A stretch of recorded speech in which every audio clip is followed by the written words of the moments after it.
I've always been a team sport person, so I think there's a tremendous power in team. Is a person in the right position? Is the team collectively working well together?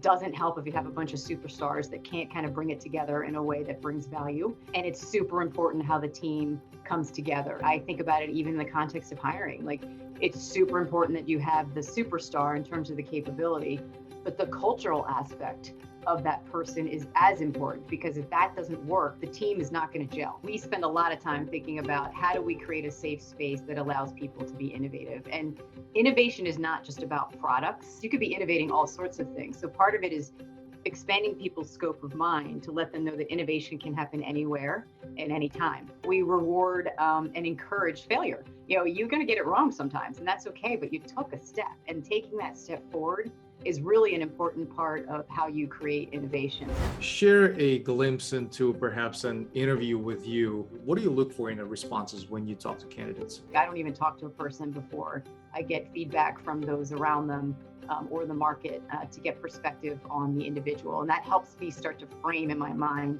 the cultural piece that I was mentioning. Is it someone that I believe can be a cultural fit? You won't even get to the interview, frankly, if you're not qualified. So I think that part for me is sort of like a check. Like, we know they're qualified.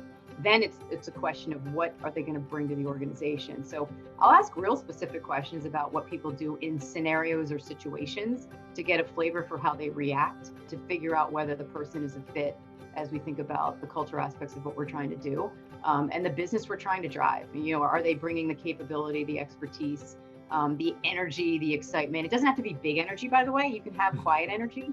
But I look for that. I want people to be passionate about what they do. That goes a long, long way. The other area that I know you're very passionate about is around tech diversification and attracting more women into the industry. I can definitely see a lot of opportunities for growth, for improvement from that standpoint. It's about creating space. It's about letting people see the potential. A lot of times they'll say, if you can't see someone doing the job, it's hard for you to understand how to get there.